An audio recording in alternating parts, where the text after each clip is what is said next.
प्रिय छात्रों, हिंदी के इस शिक्षण सत्र में आपका हार्दिक स्वागत है। आज हम श्रद्धा मन शीर्षक कविता के 10वें अंश का अध्ययन करेंगे।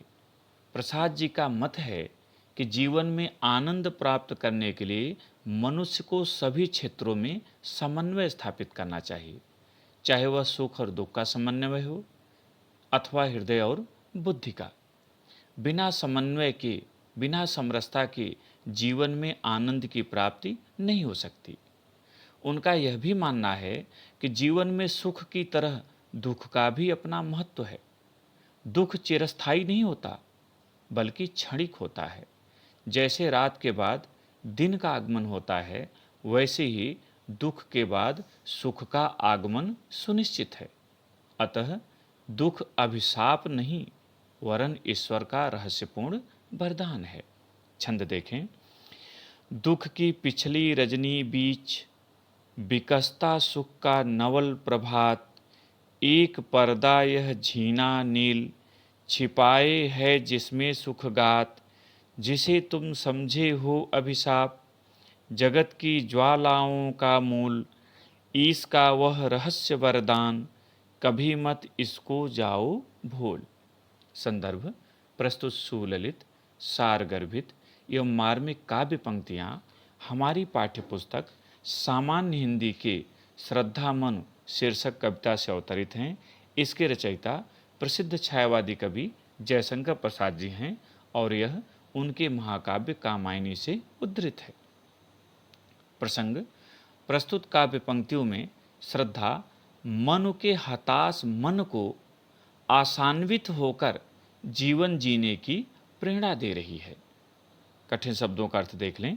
रजनी रात, विकसता विकसित होना, खिलना, नवल नवीन प्रभात प्रातःकाल, झीना महीन पतला, गात शरीर, अभिशाप साप अशुभ का कारण, ज्वालाओं समस्याओं, मूल आधार, ईश ईश्वर, रहस्य वरदान रहस्यपूर्ण वरदान।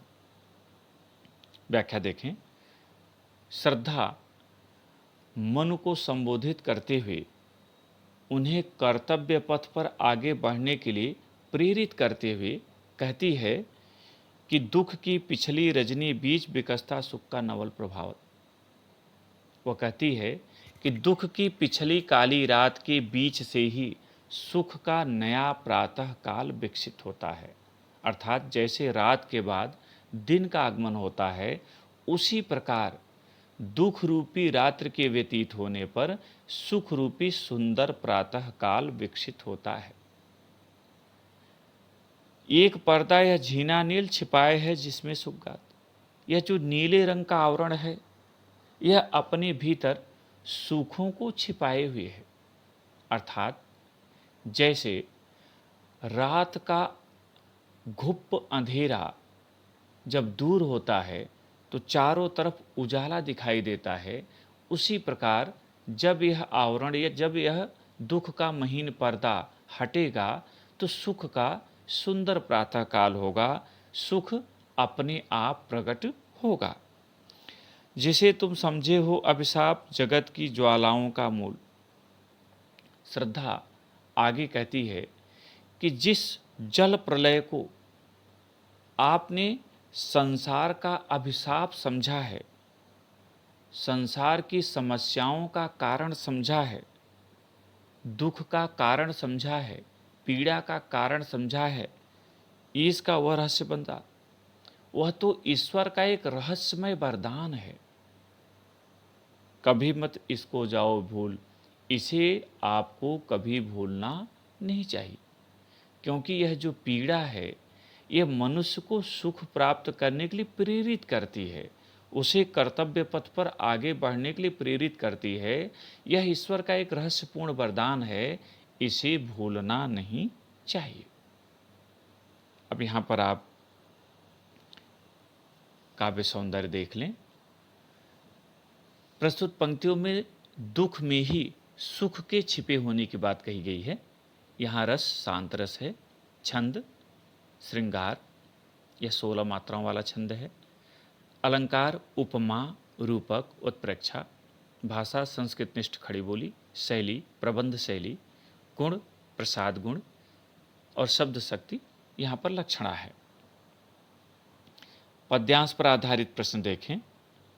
पहला प्रश्न, प्रस्तुत पद्यांश का शीर्षक तथा कवि का नाम लिखिए। उत्तर, प्रस्तुत पद्यांश का शीर्षक श्रद्धामनु और कवि का नाम जयशंकर प्रसाद है।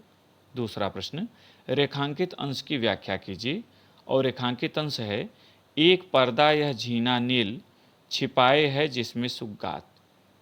उत्तर, श्रद्धा मन को सांत्वना देते हुए तथा उन्हें कर्तव्य पथ पर अग्रसर होने के लिए प्रेरित करते हुए कहती है कि यह नीले रंग का महीन आवरण अपने भीतर उसी तरह से सुखों को छिपाए हुए है जैसे रात के महीन पर्दे रूपी अंधकार में प्रभात का प्रकाश छिपा रहता है। तीसरा प्रश्न, इन काव्य पंक्तियों में श्रद्धा किसके हताश मन को प्रेरित कर रही है। उत्तर, इन काव्य पंक्तियों में श्रद्धा मनु के हताश मन को प्रेरित कर रही है। चौथा प्रश्न, दुख की पिछली रजनी बीच विकसता सुख का नवल प्रभात पंक्ति का भाव स्पष्ट कीजिए। उत्तर, प्रस्तुत पंक्ति के माध्यम से कवि यह बताना चाहता है कि जिस प्रकार रात्रि के पश्चात प्रातःकाल होता है और चारों तरफ उजाला फैल जाता है, ठीक उसी प्रकार मनुष्य के जीवन में व्याप्त दुखों के पश्चात सुख का सुंदर प्रातःकाल होता है और जीवन सुखमय हो जाता है। पांचवा और अंतिम प्रश्न, एक पर्दा यह झीना नील पंक्ति में कौन सा अलंकार है। एक पर्दा यह झीना नील पंक्ति में रूपक अलंकार है। प्रिय छात्रों, मुझे उम्मीद है कि आपको यह पाठ समझ में आ गया होगा। इसका अर्थ और इन प्रश्नों का उत्तर अपनी उत्तर पुस्तिका में लिखें और अभ्यास करें। बहुत बहुत धन्यवाद।